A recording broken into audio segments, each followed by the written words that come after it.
Students, welcome back to my channel. कैसे हो आप सब? उम्मीद करती हूँ बेटा सभी अच्छे होंगे और अपना ख्याल भी रख रहे होंगे। तो बेटा आज हम करने जा रहे हैं अपनी वर्कशीट नंबर 26। विषय क्या है? हिंदी है। इसमें आज हम ऐसे ऐसे एकांकी चैप्टर से भाग 6 को पढ़ने जा रहे हैं और तारीख रहेगी 24 दिसंबर की बेटा। और ये कक्षा 6 के बच्चों के लिए है, आप सब जानते होंगे। तो देखो, पिछले कार्यपत्रक में हमने क्या पढ़ा? हमने जाना कि मोहन के पेट दर्द ऐसे ऐसे जानने के लिए डॉक्टर जी ने अलग अलग बीमारियों की आशंका व्यक्त की और दुकान से दवा भेजता हूँ यह कहकर चले गए। तभी पड़ोसिन आती है। पड़ोसिन के आने पर वहाँ क्या क्या हुआ, आओ इस कार्यपत्रक में हम ये पढ़कर जानते हैं। तो डॉक्टर जाते हैं, माँ बोतल उठाती है सिकाई के लिए, पड़ोसिन आ जाती है। ठीक है, तो देखो, पड़ोसिन, क्यों मोहन की माँ कैसा है मोहन, वो पूछती है। माँ बोलती है, आओ जी रामू की काकी, कैसा क्या होता, लोचा लोचा फिरे है। ठीक है, ये अपनी लैंग्वेज में बोल रहे हैं। जाने वह ऐसे ऐसे दर्द क्या है, लड़के का बुरा हाल कर दिया। ठीक है, तो अपनी जब कोई बीमारी का इलाज नहीं पाता तो हम ऐसे ही बोल देते हैं कि पता नहीं कैसा दर्द है, कि उससे कुछ हो पता ही नहीं चल रहा उसका। तो ऐसे ही वो अपनी लैंग्वेज में बोल रही है कि लड़के का बुरा हाल हो गया, लेकिन पता ही नहीं चल रहा कि वो क्या है ऐसे ऐसे दर्द। पड़ोसिन बोलती है, ना जी, इतनी नई नई बीमारियां निकली हैं, देख लेना यह भी कोई नया दर्द होगा। वो अपनी आशंका दिखाती है कि इतनी नई नई बीमारियां चल रही हैं आजकल, तो जिनका हमें पता भी नहीं था पहले, जैसे कोविड-19 भी है। तो देख लेना ये भी एक नए तरीके का दर्द पाएगा। राम मारी बीमारियों ने तंग कर दिया, जिसे बोल नहीं देते अपनी लैंग्वेज में कि मरी बीमारियों ने दुखी कर रखा है, तो इस तरीके से राम मारी बीमारियों ने दुखी कर रखा है।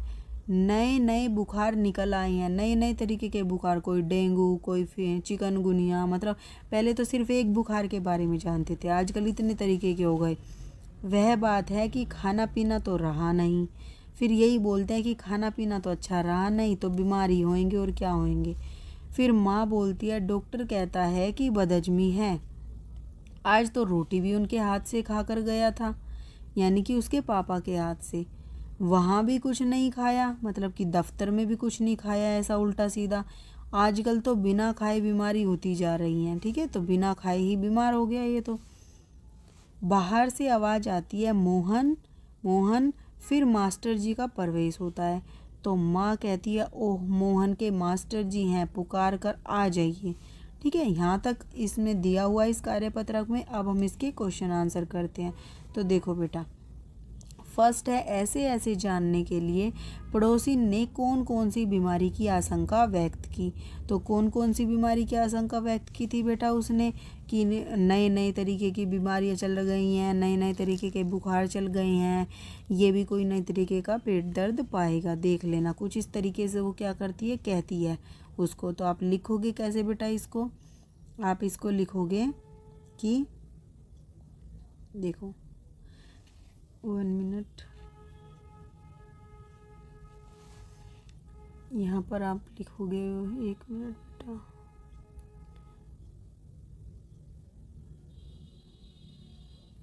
क्वेश्चन कहाँ है बेटा तुम्हारा? ये है, देखो यहाँ पर क्या है, ऐसे ऐसे जानने के लिए पड़ोसी ने आशंका व्यक्त की कि इतनी नई नई बीमारियां चल पड़ी हैं, यह भी कोई नया दर्द होगा। नए नए बुखार निकल आए हैं, खाना पीना भी ढंग का नहीं रहा। ठीक है, ये आप इसमें लिख दोगे।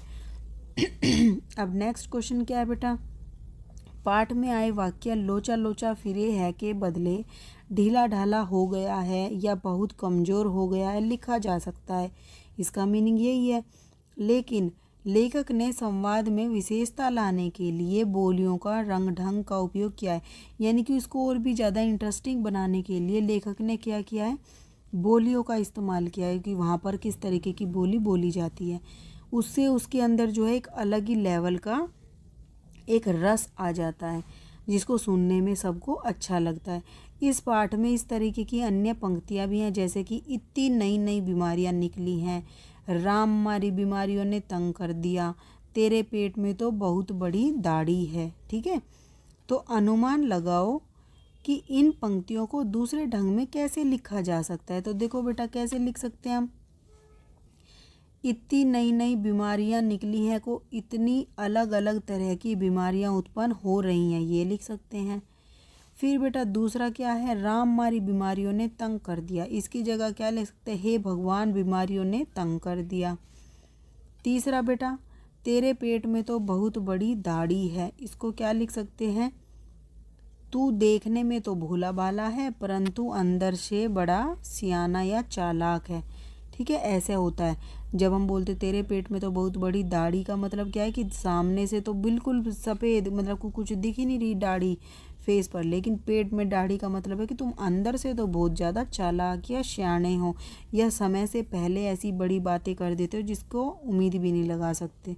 ठीक है, अब देखो थर्ड क्वेश्चन क्या है बेटा, संकट के समय पुलिस से तुम कैसे बात करोगे, संवाद के रूप में लिखो। तो बेटा अलग अलग तरीके के कारण हो सकते हैं पुलिस से बात करने के, तो संवाद भी अलग अलग तरीके का होगा।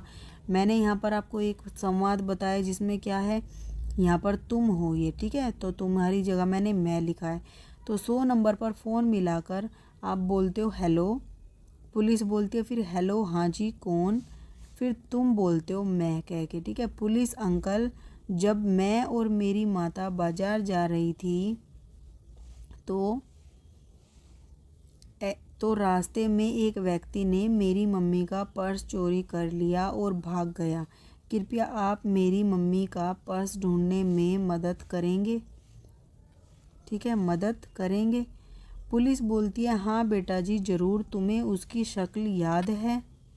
तो फिर तुम क्या कहते हो, हाँ मुझे अच्छे से याद है। तो फिर पुलिस अंकल क्या बोलते हैं कि ठीक है तब आप दोनों वहीं पर रुको, हम आते हैं। फिर तुम कहते हो जी ज़रूर धन्यवाद। ठीक है, इस तरीके से कोई भी संवाद बनाकर लिख सकते हो। फोर्थ है बेटा, माँ ने पड़ोसिन को मोहन के बारे में क्या क्या बताया। तो क्या क्या बताया था बेटा कि बदहजमी है इसको और पेट खराब हो रखा है। तो माँ ने पड़ोसिन को बताया कि डॉक्टर ने कहा बदहजमी है, रोटी भी अपने पिताजी के साथ खाकर गया है और वहाँ जाकर कुछ नहीं खाया, फिर भी बिना खाए बीमार हो गया। ये उसने बताया था मोहन के बारे में पड़ोसिन को। ठीक है, तो ये थी बेटा आपकी आज की वर्कशीट। उम्मीद करती हूँ आपको अच्छे से समझ आई होगी। फिर भी कोई डाउट हो तो कमेंट बॉक्स में पूछ लेना। इस वीडियो में इतना ही। अपना नेक्स्ट टॉपिक जो होगा हम अपनी नेक्स्ट वीडियो में करेंगे। तब तक के लिए ऐसे हंसते रहिए, मुस्कुराते रहिए, पढ़ते रहिए और आगे बढ़ते रहिए। Thank you.